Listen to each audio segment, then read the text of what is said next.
Well, thank you for the opportunity to be here. And again, thank you for getting up in the morning to do this. But we do definitely want to honor those cultural protocols.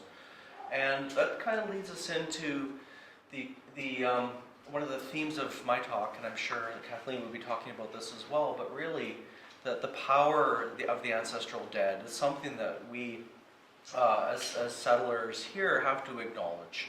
And so today I'm going to talk about the archaeological perspective on Coast Salish burial practices. And really it's a knowledge, or a body of knowledge that I've acquired as a scholar and an academic, but it's also a body of knowledge that I've acquired by working very closely with First Nations communities, Coast Salish elders and experts and their grave diggers, the people who work with the dead on a regular basis. And my work is really informed by sort of this triangulation between, or these two groups of advisors. I call them my Coast Salish Committee, and I work very closely with the Shiana Nation, Beecher Bay First Nation on southern Vancouver Island. And they've been longtime supporters of my research. And I remember when I began this work about 13 years ago, when I approached the community and said, I'm interested in studying your ancestral dead. And in talking with them, we devised a series of protocols. But really what they did is they took a leap of faith and entrusted me with, I think, what is culturally and socially and spiritually something that is really vital to them. And that's working with their ancestral dead. So I think that they really, I want to acknowledge the trust that they've given me, and it's a responsibility as an archaeologist that I take very seriously. I've also worked very closely over the years as an archaeologist, a consulting archaeologist, and I've worked with many experts in many communities. But in particular, I've worked with these people who are cultural workers who work with the dead. Simon Smith Sr., May and Skip Sam, Simon Smith Jr., Harold Joe, Phil Joel, Adrian Underwood, Corey Joseph, and others. And these are people who, again, schooled me very kindly and patiently in the ways that are appropriate to work with their dead. And academically, I've had a really great group of people that have mentored and guided me over the years, including Peter Stevenson, who's now a resident here on Salt Spring. So I really have benefited from the perspective of these diverse group of people. And hopefully that's reflected in the work that I've done. And I'd also like to acknowledge all of you and all the people in Salt Spring who have really worked hard and taken very seriously the issue of Grace Islet and the importance of these ancestral places and these ancestral burials. And I don't know about you, but I'm feeling really buoyed and encouraged, I think, by the level of responsibility that I see all of us sharing for these important places. So keep it up. So what I'd like to do is, I was really hoping Kathleen would be here because I was seeing our talks to be two mutually supporting conversations, with her providing, I think, the sort of spiritual and cultural context of this burial work, and I provide the archaeological context. But maybe I'll try and do a bit of both. But my talk today is really about 4,000 years of funerary practice, of mortuary practice, of people, Coast Salish people burying their dead. And so I'd like to talk to you about the archaeological significance of this. And I think implicated in that archaeological significance is, again, the importance of those burials today. And I'll come back to that in a bit. And also understanding why continuity and change in the way people bury their dead over a fairly significant period of time is important. As archaeologists, the way that people bury their dead is a really insightful avenue to look at social relationships between kin, between neighboring houses and neighboring communities, relationships of power in terms of inequality or equality within these communities, and I think very importantly, the changing nature of relationships between the living and their ancestral dead.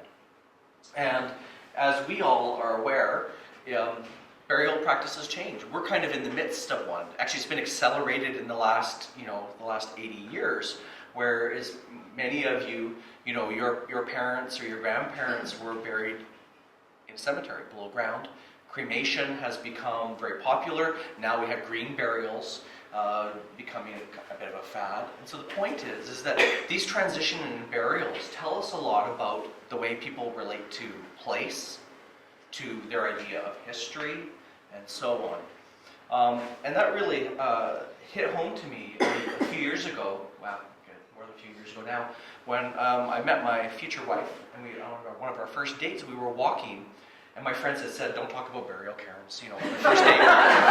and she twisted my arm, and so I did. I monopolized the entire date about talking about my research. She's a scientist too, so it was okay. But we were walking on this landscape, and I was pointing out these burial cairns to her. And she said, well, my father, who died 2 years before, and that was cremated, and his ashes were actually scattered, not knowing that these were burial cairns in the same place. And so it really highlights to me the kinds of connections and histories that when you place your dead on the landscape, that landscape becomes part of your family history and your identity. And that's really, I think, the take-home message that places like Grace Islet are so important, because that's what this is about. It's about history and identity and those kinds of connections. And this is in the lifetime of my wife. Multiply that by 4,000 years, and you get a sense of the kind of relationships to place that we're talking about. And so I'm going to talk a little bit about what we know and what we don't know about this Coast Salish funerary practice and what this means in terms of protecting these places. So, as I've alluded to a bit, there are multiple things that brought me to this line of research. And when I got into archaeology, I never thought I would be studying human burials, and I actually never thought I'd be working in Coast Salish territory. I wanted to study Egypt. But I took my first few courses in archaeology, and of course they were talking about the people here, and I was fascinated. And as a consulting archaeologist, when I started working in the context of often burials came up, because one of the things that I want to stress is that the Coast Salish dead, and no matter where you work in British Columbia, the dead are everywhere. They surround us, they are under our houses, they are between roads, they are everywhere. And so as a consultant, like in this case here, these remains were actually, in the Gulf Islands, they were eroding out of the edge of a bank above a marina. And so, because the Coast Salish dead are ubiquitous and around us, they continue to entangle us in relationships. And I think as the owner, or the former owner of Grace Islet can attest, that this man became entangled in this long history, in this complex history of these relationships with these places. And quite honestly, the trajectory of my own life was completely derailed by burial cairns. Because as a consultant, I was hired on to do one project, and I found some burial cairns, and I decided to actually go to graduate school to study these burials, and then I did my PhD, and here we are 13 or 15 years later, and I'm still at it, and I haven't even been to Egypt yet. And because I just think that, like, the Coast Salish dead and their archaeology and the history, and by extension, the living descendants of these people have completely entangled what I find valuable and interesting to pursue as a professional person. Also infused with that, or schooled in this kind of perception, this understanding, by working with these experts, these Coast Salish grave diggers, and these cultural experts, again, who very kindly and patiently and continue to help me get it right. And as an archaeologist, and this is something I think more of us are recognizing, is that working with other people's history is a responsibility. So it's a really incredible responsibility, and it's our responsibility to try and get this right. And that means working very closely with First Nations communities. And as an archaeologist, I've now recognized that we can work very closely with First Nations communities, and that in many ways there are points of convergence where an Indigenous knowledge and Western knowledge, where the methods and the theories of archaeology actually can overlap very well with a Coast Salish or other Indigenous worldview, and that they can be a very strong and mutually supporting way of understanding the past. Matter of fact, I don't feel as an archaeologist that I understand the past, without speaking with the people who are living there today. It doesn't mean that things change or haven't changed. They do, but it's a valuable place to be. So, as an archaeologist, why are burials significant? And so you can see here, this is a picture of some Clallam graves from southern Vancouver Island, Clallam Salish people. And so you can see here, I mean, there's the materiality of this is very rich. You've got an ancestral figure, you've got these grave houses. Interestingly enough, you've got stones on the roof. Talk about the importance of stones through time to the Coast Salish people. But really, these burials are about connecting the living to these ancestral places, these ancestral beings, and these ancestral worlds. And that these relationships are continually affirmed through mortuary practice. The way people bury their dead, where the dead are buried, the dead in relation to where the living are, and the dead in relation to where other dead people are. That this changes through time. And if we can track that as archaeologists, it's a very valuable tool. Rituals, we can actually see, I mean, the building of these burials is the material and spatial result of a funeral, of a ritual. And so you can see as bodies are gathering together and they are carrying somebody that they loved and cared about, they're putting them in a grave house, and they are working to create these places. So we have to understand that ideas around spiritual relationships manifest themselves in physical ways. As an archaeologist, when we can find a stone burial cairn, for example, and understand that that's part of a funeral, and we can understand how that burial cairn came into existence by the kinds of stones that people moved, it's a very insightful way to understand these kinds of larger relationships. Are you going to tell us about the stones later? Yep, we'll get to the stones. We'll come back, I promise. And also grave goods, what the people were buried with. And I think, it's a bit tongue-in-cheek, but archaeologists often say that the dead don't bury themselves.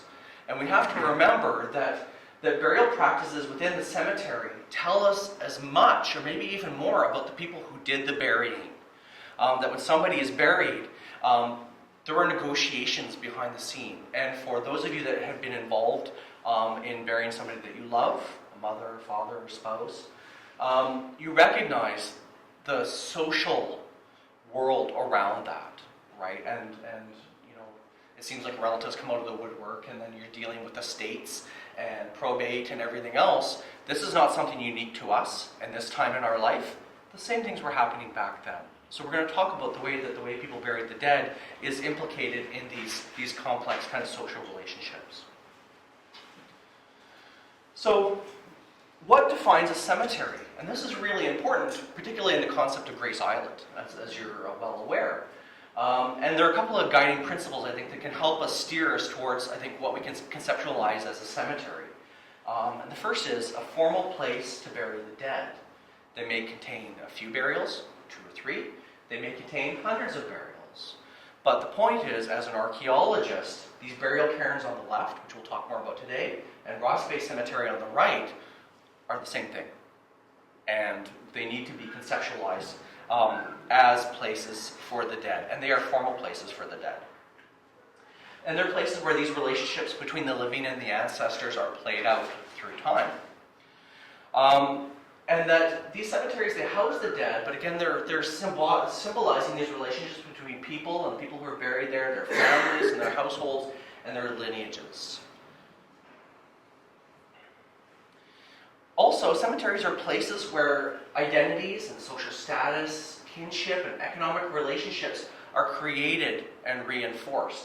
And you think about funerals or think about headstones. The next time you're in Victoria, walk through Ross Bay Cemetery, and you'll see a real diversity of identities.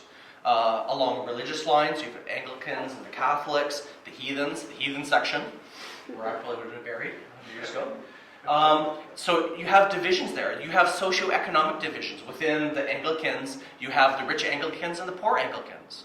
And so you have these spatial divisions. You also have material divisions. People who are wealthy could afford imported red granite. Sort of the middle class could maybe afford white granite, more often sandstone. The poor got a wooden cross. Archaeologically, when you walk through Ross Bay Cemetery or I think any historic cemetery, it is these large monumental mausolea that you see. They are large and imposing memorials. The wooden crosses disappear after 10 or 20 or 50 years. And so you walk through a place like Ross Bay Cemetery that looks uninhabited in a sense, but it's just because those monuments have disappeared. The point is that cemeteries demarcated with burial cairns, 10 burial cairns, 300 burial cairns, are probably those larger monuments, and that there are probably for every one burial cairn, there may be 5 or 10 or 50 burials that have no monument at all. That's why Grace Islet's so significant. If you have 10 or 11 or 15 burial cairns, how many people were actually buried there over 4,000 years? So we'll talk about some of these complexities. And that these cemeteries are places of history and memory. Like for my wife, that her memory and her identity is tied to this place. And we take our children there and talk about Grandpa Dick, who they never met. So these ancestral places are really essential to, and they're inseparable from, the descendants of the people who were buried there. And the way that we treat cemeteries today tells us a lot about the way we treat the descendants of the people who were buried there.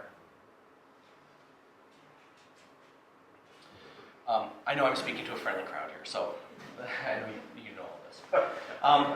But as an archaeologist, also working in Coast Salish territory means to follow the protocols of working with the dead. And that then brings us to the way that archaeology is often done in British Columbia. So I've spent, a big proportion of my professional life working with the dead, but when I approached the Beecher Bay First Nation and said I want to study your burials, it wasn't that I wanted to dig the burials up. What I wanted to do is I wanted to look at the way that people use stone and soil and space to structure their cemeteries, using the same principles that we just talked about, that the kinds of stones and the proportions of stones and the shapes and sizes of these monuments tells us the same kind of thing that we see in places like Ross Bay Cemetery, and that we can identify these burials just by looking at these arrangements of stone and soil. And the idea was not to excavate these. Now, that doesn't mean that as an archaeologist that I don't excavate burials. I do, and sometimes do it often. But it's always at the request of the First Nation, and it's usually in the context of a burial is eroding out of a bank, or a burial has impacted by backhoe as somebody's put in their driveway, and so on. So I understand what these burial cairns look like on the inside because I've excavated quite a few of them. But my actual research follows the protocol of actually not disturbing them at all. All right.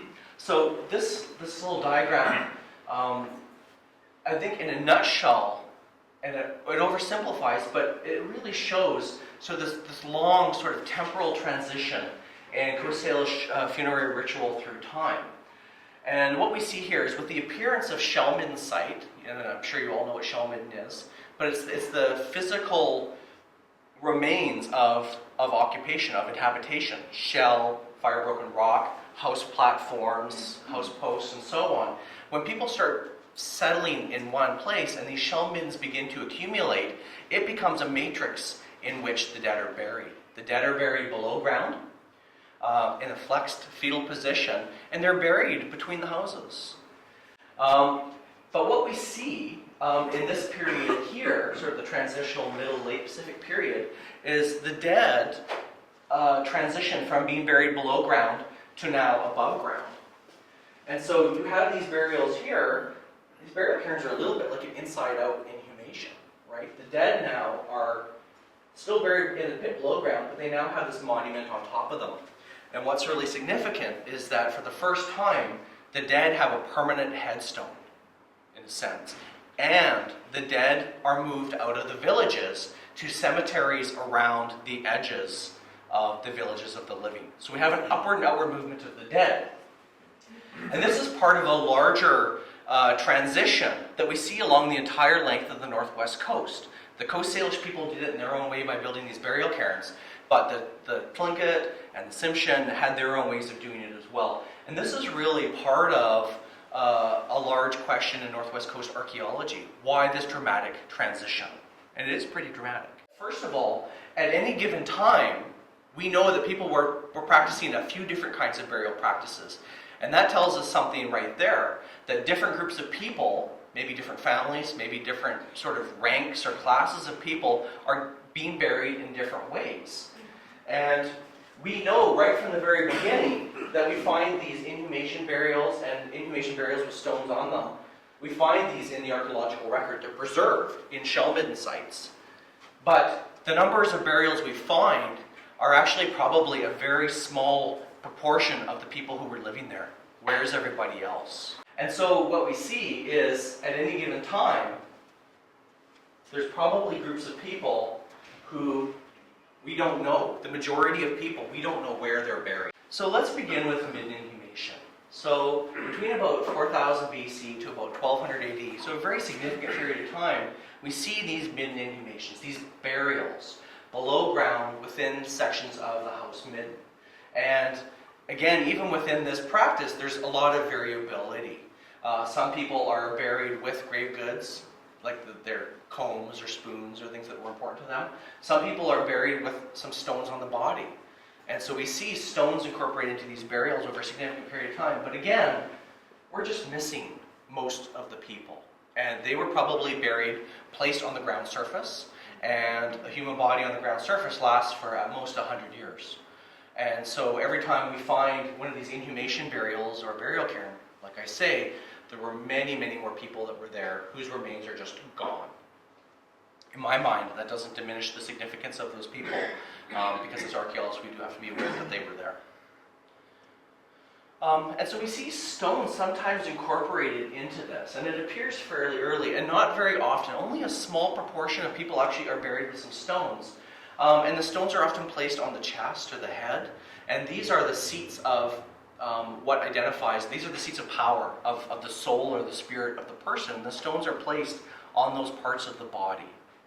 So the transition to burial cairns, we'll talk about in a second, makes sense. That there's a change in funerary ritual through time, but it's predicated upon what people were doing previously. And so what we're seeing here is a tension between continuity of practice and change through time. I'll come back to that. I realize there's a lot happening at once here, but I'll try and pull it all together for us at the end. And so again, the dead are associated with domestic space. So they are literally placed between the houses. In some places, like in Pender Island, or Pender Canal, it seems like the dead were actually buried between the houses while the people were living there. So the place was jointly a village for the living and a village for the dead, and they were coexisting at the same time. In other places, people have argued that parts of village become abandoned. Some of these villages are very large, and you can imagine through time, there's a house, and then through time that people in that family move and the house gets shifted somewhere else, and that place becomes a cemetery. And then sometimes 500 years later, a house comes back. So the history of these places is very complex. But the point is that the dead are buried below ground, and they're buried within what people understood to be either a present day or a former or a potential future domestic site where people live. And we see during this time period, by at least 4,000 years ago, that people are taking care of their ancestors. We see at places like Pender Canal, where when people were buried, that the food, they were fed food. And it began as a very literal feeding. And so you see here these wolf head spoons, very ornate, beautifully carved spoons that were actually full of food. And when people were buried, the spoons were placed, at their mouth. Or sometimes they were placed with large horse clamshell bowls in their hands. So there's a literal feeding of the dead. People are providing for the long-term well-being of their ancestral dead. And this is something that has continued on into present day, which is, again, highlighting why Grace Island is so important, is that there's a responsibility and a continued responsibility to take care of their ancestors. And again, this is the beginning of the emphasis on these genealogical relationships of linking families and places to family places for thousands of years. It transitions after this, while people are still being buried below ground, to a more symbolic, if you will, feeding of the dead, where people begin to burn food. So it becomes a transformation where food and goods are burned for the people, right next to them. And through the process of burning these materials, through smoke and fire, it's transported to the world of the ancestors. And this is something that still happens, very common today. When somebody dies, they have a burning. And maybe some of you have heard of that, where we had a burning in Grace Island very recently, right?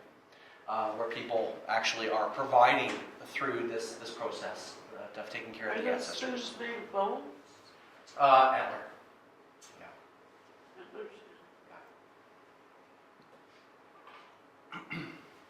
So around AD 400, we see this transition in burial, in people getting buried in these larger burial cairns, and they become elaborate. And some, as I'll show you very shortly, some of these burial cairns are phenomenal. They are monumentally large burials. But again, the dead are now buried outside of the village, but not too far. The dead are not shipped off 5 kilometers away. You often have a village, and I'll talk about Rocky Point where I work, where you have a village, probably has 500 or 800 people living there at any given time, and there's a halo of the dead around. So the dead are outside the village, but not too far. And I think there's a tension there between finding a good place for the dead. We see places like small islands and islets become cemeteries as well. They've always been cemeteries, but we see, I think, an intensification of that practice. And this process of this upward and outward movement of the dead really continues until at least AD 1500 and beyond, where people stop building burial cairns and they actually start building things like grave houses. They put the dead in canoes, and the canoes go up in the branches of trees. They have burial boxes and so on. So we'll talk about that as well. But what I want to talk about is this time period between about 400 and 1500 AD, where people were building these burial cairns. I call them funerary petriforms, and I don't think that clarifies anything. But I get tired of saying burial cairns and burial mounds, and it's almost the same number of syllables. So anyway, I use them interchangeably, so now it's even more complicated. But there are 2 basic kinds of these burial features that we see. One are burial cairns, that you see on the left there, and these are built primarily out of stone, and they have some soil on them. And then we have burial mounds, which are mostly soil with some stone. But that oversimplification ignores the fact that really, in many ways, these are a continuum. And I'll talk a little bit about my dissertation, because I have time to actually go on and on now. But I'll talk about the process by which these are a continuum. It can be understood as not nice, neat sort of classifications, but understood that these burial cairns at one time had some soil on top of them. And that inside these burial mounds is actually a stone cairn. So really what varies is the amount of soil on top of them. Looks like maybe Kathleen's here, so I'm going to speed things up now. But what we see here is we see here some of the incredible diversity in the forms of these burials. And so what I did in my research is actually try and understand patterns in how these burials were built. And I definitely identified very discrete sort of templates that people were following. But one of the things that I wanted to also highlight while I have you is that some of these burial cairns are very small. And this is very relevant to Grace Islet, because the burials at Grace Islet are like this. They're very small. And this burial essentially was 3 stones poking out of the moss. We take the moss carefully off, and we see in the intervening space is full of cremated human remains. So what looked like 2 or 3 stones is actually a burial cairn. Similarly, in the Gulf Islands on the left-hand side, there were 3 stones poking out of the soil, and this is a burial that was eroding into the ocean, and I was asked to excavate it. We excavate down, and we find a young woman buried underneath these stones. So when you find 3 or 4 stones poking out of the ground surface, as archaeologists, we need to be very concerned. And so one of the things that I'm working very hard on now is trying to educate my fellow archaeologists, because that was the problem with Grace Islet, is that there are some definite burial cairns there, and I don't think they were recognized for what they were, simply because they don't recognize the diversity of these burial practices. So as I said earlier, that these burial features, these are the material remains of funerals. And the way people are using these materials and spaces through time tells us a lot about who these people were. We also have to recognize that when people were building these burial cairns, it was really one of the early stages of what was probably a longer funerary process. This is the immediate moment of mourning, and we have the body needs to be attended to. And this is the process, or the beginning of this mourning process, but also the process, I think, by which we see the body of the dead, somebody that you love and care for, needs to be taken care of, and the needs and the emotional and spiritual needs of the mourners need to be attended to. This is a very tender and important time for everybody involved. And so we see that as these rituals play out through time, the ideas of kinship and these social relationships actually begin to get negotiated.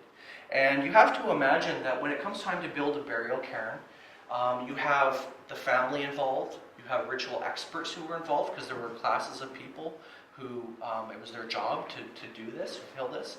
You had witnesses, people who were called from other communities to witness this important event. And in this is a process by which people have to identify the identity, negotiate the identity of this person. Who was this person to us? And what is an appropriate way to bury this person that honors them and honors the family? And so there's a process by which people need to come to some consensus in how this person should be buried. And so what to us, as people removed temporally and culturally from these burial cairns, we might see a pile of rocks. To them, to Coast Salish people in the past, and I think many Coast Salish people today, that these burial cairns, they recognize the complexities, the social and spiritual complexities, entanglements of these things. And that they are very valuable places to them. And that these cemeteries are direct evidence for the long-term importance of the ancestors, of these ancestral relationships. Excuse me. So the research that I've done has been primarily on the southern tip of Vancouver Island, on the Rocky Point property. It's really the southernmost tip of Vancouver Island. And between the north tip there at the 8th Cemetery and the south cemetery here at 80 Point, the sort of 4.5 kilometer space, there are over 550 burials there. And there are another 500 burials around here that I just haven't had time to fully record. I've done the basic recording.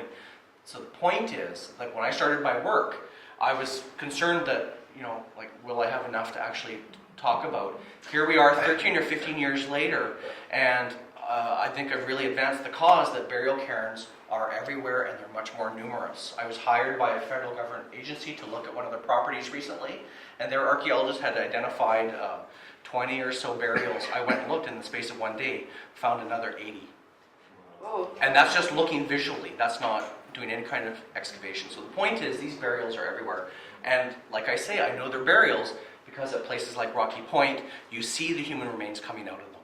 And we work with the grave diggers and others to rebuild these. We're constantly in a process of maintaining and taking care of these burials. We become, as archaeologists, caretakers as well.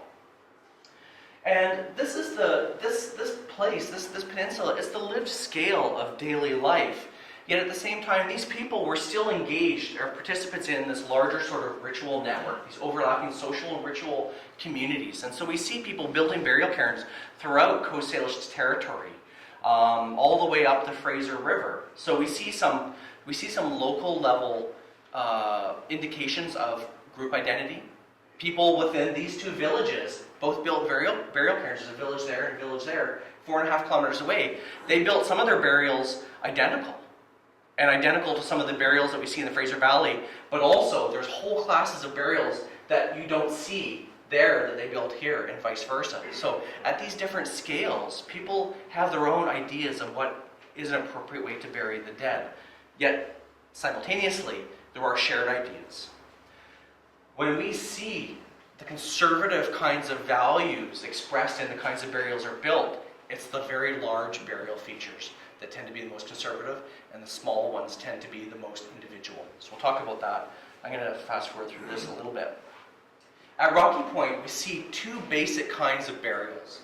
We see these small or to medium-sized features, so we're really talking about 1 meter to about 3 or 4 meters across. This is one of the larger ones. And these are really variable. And so as an archaeologist, I recorded these in detail. I can't believe how much detail I recorded on these, again, without excavating them, just looking at them. But you can see, they're round. You can see patterns here. Large stones on the outside, small stones on the inside. This is a hypothetical burial cairn, just showing where the body would be inside, often with a large stone over top. And so we see here that there's a lot of variability in how these are built, but they cluster together on the landscape. And so within the cemetery, we find really dense clusters of these burials. And sometimes we actually find clusters of clusters. So there's groups tightly packed together, and then those groups form bigger groups. It's just like we see in a modern day cemetery, where you have some groups of people buried here, Anglicans and Catholics, one family, another family. But what we're seeing here is we're seeing these family relationships played out in the ways that the dead are buried. Now, we can't talk about the individual details or the biographical details of these people, but we can see that there are different classes or groups of people who are being buried. This is in direct contrast to these very large burial features. So you can see the burial feature at the left there, probably one person buried inside. That burial feature has the equivalent of 18 dump truck loads of rock and soil.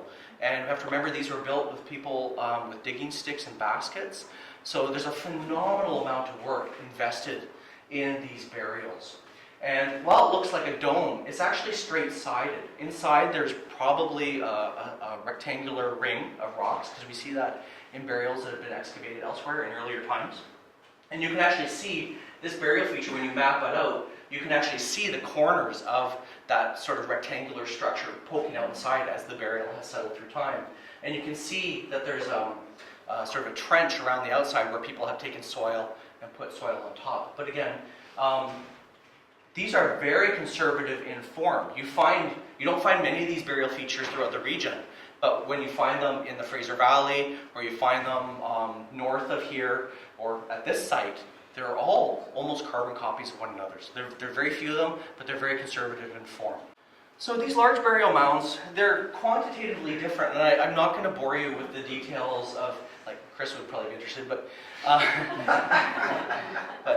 but I did a very like 550 pages of complex spatial statistics and actually a visual analysis. So I'm looking at how these burials were built, where they were placed relative to one another, and then actually how visible are these burial features. The assumption is that these burials built above ground for the first time are visible. And to answer your question, come back, people built burial cairns and mounds around the whole world. The pyramids, if you want to come back to Egypt, I've never been there, a pyramid is a burial mound. It is a very big burial cairn, and the Egyptians started out building burial cairns and burial mounds. They then went to step pyramids and then large pyramids, and we see this around the world. Stupas in Nepal, they're an evolution of burial cairns and so on.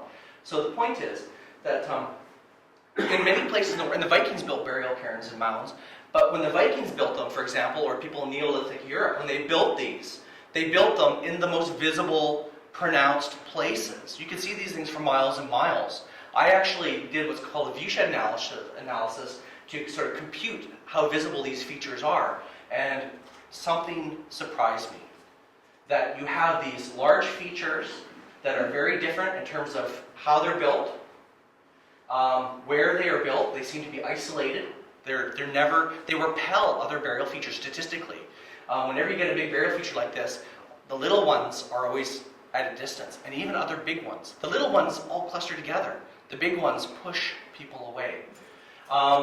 And they are the least visible, statistically speaking. They are the least visible burials in the entire cemetery.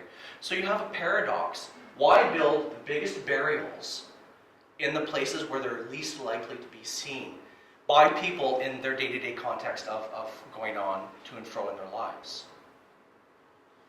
So I want to then maybe just conclude with coming back to this idea, this paradox of why the largest features are the most hidden. And this is something that, as a social scientist, I'm really curious about. And I'm working on a paper right now where I'm thinking about the power of hidden things. And in a sense, these burials are hidden in plain sight. I think that, these burials were everywhere. And last year, just when I was finishing up, I went and talked to some of my friends at one of the Salish communities, and I was actually presenting this information to them because before I actually proceeded to my defense, I wanted to get their feedback and make sure that, like, if I'm really off base or if I'm saying something inappropriate, I want to make sure this doesn't get out there. I want to let them vet what I have to say. And one of the elders in that community, she said when she was a little girl, she would go out and play, and there's burial cairns all around her community, but she never knew what they were. And her mom had said, if you see these piles of rocks, just stay away from them. They're powerful places, just stay away. And so you have this little girl running around, the burial cairns are all around her house, and she just avoids them. Her mom said, don't even look at them. And so there's something really powerful there in that narrative that I think has really helped me to understand these a little bit better, that there's power in hidden things, that the dead are around the living all day long, physically, in terms of the forms of these burial cairns. They are around the living in terms of their spiritual selves, that the dead are spiritually still very important members of society, as I understand it. But when you're placing the dead around the peripheries of the living, when you hide something, the more hidden it becomes, in a sense, the more powerful it is. Why do you think the pharaohs built those giant pyramids and then had one body in the middle, hidden with all these corridors and traps or who knows, whatever, right? In there. You have like this grandiose pyramid and a body hidden inside. And there's real power in hiding things away because people are curious, like me. And I think the best analogy I can think of is a game that I used to play with my kids. They're on to me now. And forgive me if I've used this analogy before with you, but I used to call it, what have I got? And I'd say, come on, it's time to wash your hands or whatever. And they would never come because they're rascals. So I would say, look, you should see what I have here. Oh, this is amazing. And they're like, can I see? And they're just like trying to get in there and have a look. And I'm like, nope. The point is, I didn't have anything. But it's their innate nature to want to know what they can't know. Or it'd be like, I've put something in here, you guys can't have a look. And then, of course, I walk away and zoop. The people, but the point is that as people, and we see this time and again with burials, that you have these visible monuments, but at the same time, there's a degree of separation there. And the way that people around the world navigate the inclusiveness of the way they relate to their dead, but the way they also separate the living and the dead tells us a lot. And in Coast Salish society, as I understand it, the most powerful people were the people whose power was acquired through their spiritual engagements. They acquired this power, they inherited the right to some of this power, but the point is, they kept that power private and privileged. It was their ownership, it was their family's business, and everyone knew that they were a powerful person. They might not know specifically what power that person had, because that was something that was guarded very closely, but everybody knew that they had power. And so in concealing some of that power, you are actually broadcasting the power of that individual and of that house. You know what I mean? Yeah. All right. And I find that really fascinating. So we've already been over this. I think what I want to conclude with is that these funerals were creative acts of and for the ancestors, that people came together and they wanted to commemorate their dead. And these burials are a site of memory, and they're formed through these family and community identities and narratives through time. And through the process of honoring their ancestors and taking care of their ancestors, the burial practices change, but that fundamental respect for their ancestral dead has never changed and remains a very vital part of their society today. And that the kinds of connections to places and histories that we've been talking about is fundamental to who people are today. And to deny people access to their dead, to build a house on top of it, to build a house between burials changes the nature of these burials. And so the way that we treat the ancestral dead, Coast Salish dead, tells a lot about our relationships with the Coast Salish people today. It reveals our hand to them. And that these places remain powerful and meaningful, and that they will be forever. and that we have a shared responsibility to, I think, respect that history and to work towards these places and protecting them. All right, I'm just going to end there. Thank you very much.